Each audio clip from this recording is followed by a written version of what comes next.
Hello everyone. So first time అయితే voice over లేకుండా video చేద్దామని చూస్తున్నాను. అండ్ ఇవి వచ్చేసి మునక్కాయలు చాలా రోజుల తర్వాత దొరికినాయి అనమాట. ఫ్రోజన్ దొరుకుతుంది కానీ ఆ టేస్ట్ ఉండదు. అండ్ దొరికినా కూడా ముదురుగా అట్లా ఉంటుంది. అండ్ ఇది కూడా ఇట్లా కొంచెం ముదురులాగే ఉంది. బట్ డోంట్ నో, కొంచెం ముదురు కన్నా కూడా కొంచెం ఫ్రెష్గా అనిపించి తీసుకొచ్చినాను అనమాట. అండ్ ఇవి పప్పుచారులు వేస్తే అయితే ఆ టేస్టే వేరే ఉంటుంది. మీలో ఎంతమందికి ఇష్టమో కింద కమెంట్ చేయండి. అండ్ పప్పుచారు అని ఎంతమంది అంటారు, సాంబార్ అని ఎంతమంది అంటారు కింద కమెంట్ చేయండి. మా సైడ్ అయితే మేము పప్పుచారు అంటాము.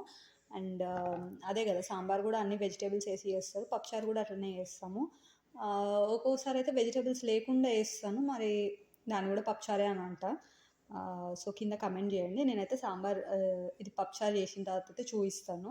చాలా రోజులైంది కదా, నాకైతే తినాలని చాలా ఉండింది. అండ్ మునక్కాయ టమాటా కర్రీ కూడా చాలా బాగుంటుంది, నాకు అది కూడా చాలా ఇష్టము. అండ్ ఇది పప్పుచారు అయిన తర్వాత అయితే చూపిస్తాను అనమాట. అండ్ ప్లీజ్ నా ఛానల్ని సబ్స్క్రైబ్ చేసుకొని వాళ్ళు సబ్స్క్రైబ్ చేసుకోండి. అండ్ అట్లాగే డిజ్నీ వీడియోస్ పెట్టినాను, కింద లింక్ ఇస్తాను, అవి కూడా చూడండి. అండ్ వీడియోస్ అయితే ఎక్కువ ఉన్నాయి కానీ సబ్స్క్రైబర్స్ అయితే చాలా తక్కువ ఉన్నారనమాట. So please don't forget to subscribe. పప్పుచారు అయినాక చూపిస్తాను.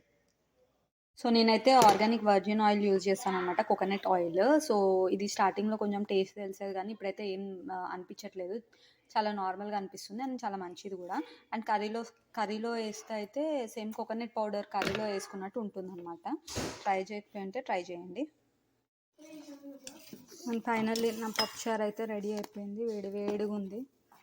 నేను కొంచెం కారం ఎక్కువ తింటా కాబట్టి ఎక్కువ వేసిన, యాక్చువల్లీ ఇంకొంచెం వేయాల్సిందేమో, అంటే చూడడానికి రెడ్ కలర్లో ఉంటే బాగుంటుంది ఇది. అండ్ కొత్తగా ఛానల్ చూస్తుంటే అయితే ఖచ్చితంగా సబ్స్క్రైబ్ చేయండి. వీడియో కనుక నచ్చినట్టయితే లైక్ చేయండి.